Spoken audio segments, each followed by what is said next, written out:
qui nous distingue aujourd'hui par rapport à d'autres pays, c'est vraiment le savoir-faire.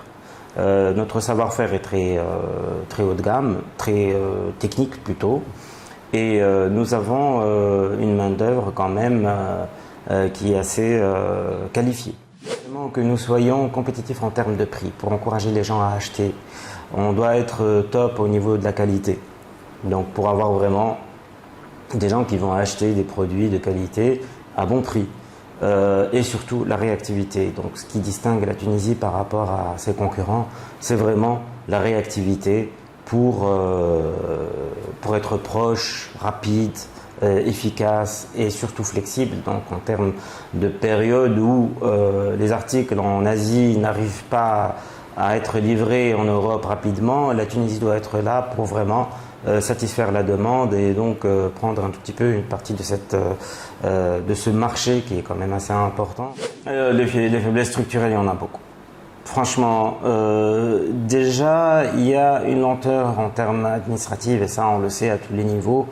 La lenteur administrative n'arrange pas les choses. Aujourd'hui, pour lancer une nouvelle entreprise textile à l'exportation, alors il y a l'aspect douanier, bien sûr, à ne pas négliger, mais c'est pas tout. Après, il y a aussi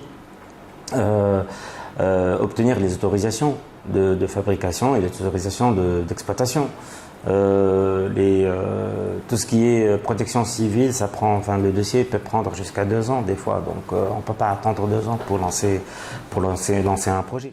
L'infrastructure en termes de transport, de route, on a déjà du mal à trouver de la main-d'œuvre qualifiée proche de nous. Je ne dis pas que la main-d'œuvre qualifiée n'existe pas, de toute façon il y a des formations, on peut toujours les mettre à niveau.